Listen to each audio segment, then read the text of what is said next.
makers of occupation was brought to the hospital by the attender with history of slurring of speech in 6 months and deviation of mouth to the right side, and drooling of saliva from the left angle of the mouth, and food particles and water predominantly from the left angle of mouth, and he has a history of smacking of lips while talking or while he is idle. Urinary incontinence in 6 months, dribbling of saliva while rushing to the bathroom. Dribbling of urine. He has a history of forgetfulness since 3 months. He is able to remember his name and close relatives.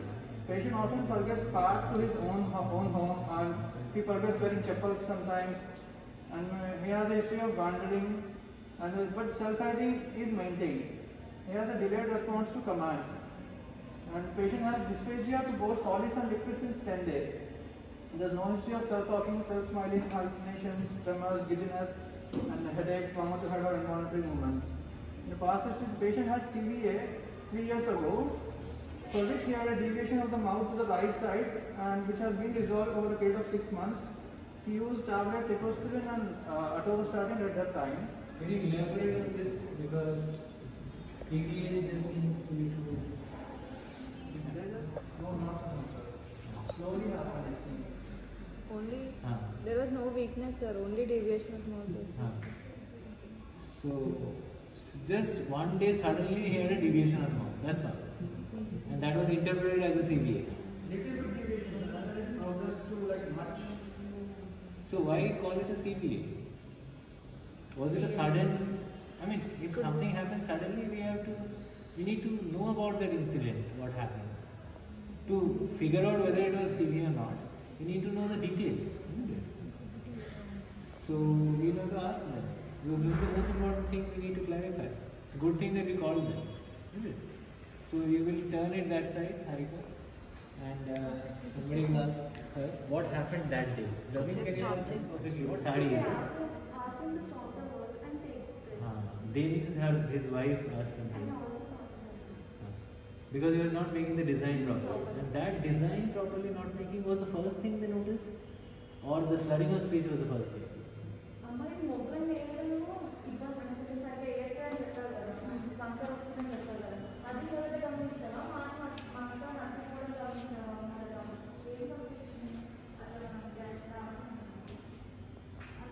The patient is not coming. With slurring of speech also, sir, for which they took him to the hospital and got an imaging done. Where, they told them it could be an infarct. So prescribed ecosprin and clopidogrel. They used this medication for 6 months. According to their history, the deviation mouth slowly got resolved. After that, it was completely normal till 6 months, till last 6 months. So initially, they noticed slurring of speech, and also he was a sari maker by occupation. So all his fine art, and he couldn't make the designs properly. So the attendant asked him to stop the work and take rest. So at that time also he had issues, little slurring of speech and deviation of mouth. These were the first symptoms they noticed, sir.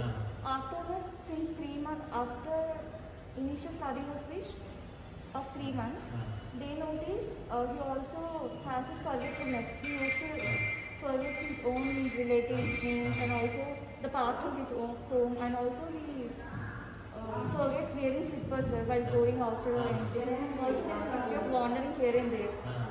And urinary incontinence since 6 months. That too, they are telling there is a dribbling of urine while rushing to the bathroom. Not very frequent. There is also no history of bedwetting.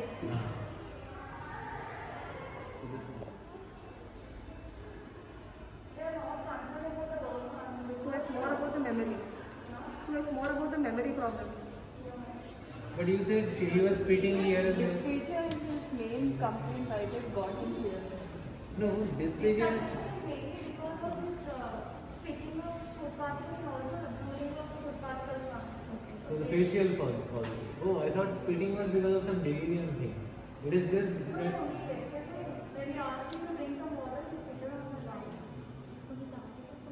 Some he is able to swallow. He is able to swallow, he is able to chew food and also swallow the food. But then when we asked him to drink some water, he drank some and the other one Less weak. Less he is able to close his eyes. So this is a very typical Sir, element even if it policy which we have seen.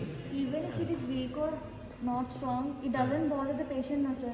Loss of wrinkle doesn't cause anything to the patient. No, we are trying to diagnose whether it's a UML or LML, or where exactly is the localization of the lesion. Now we are trying to do It's that. like on the lower half of the facial nucleus. So if it is in the lower half, or could it be higher up the facial nucleus, the corticobulbar fiber somewhere? To explain it. One side of corticobulbar. Or in the coronal radiator somewhere. Ultimately, everything is coming. This patient, I was thinking the other patient, steroids alone or with ATD in our country, just putting somebody on steroids. Without doing a proper ruling out the tuberculosis, and we can't rule it out also. We have tried to rule out whatever we could, X-ray, but there are lymph nodes in his abdomen. Now those lymph nodes could be IgG4. If we take it out, then we will see all those things. So one objective of laparotomy could be to take out a lymph node. But then what will we see? We will see something of that sort. But if we see tuberculosis, then it would be a huge miss. So that way we can do it, and also do Colles business. Although we are not very particular, but let them do it. And at the same time we take out a lymph node. That would be a kind of aggressive After the approach. procedure, we can treat him either for TB or... Depending on what the lymph node tells us. If the lymph node is free of TB, then only steroids. So just to decide whether to give ATD with steroids or only steroids or ATD, we have to do this. In case steroids operation. flare up,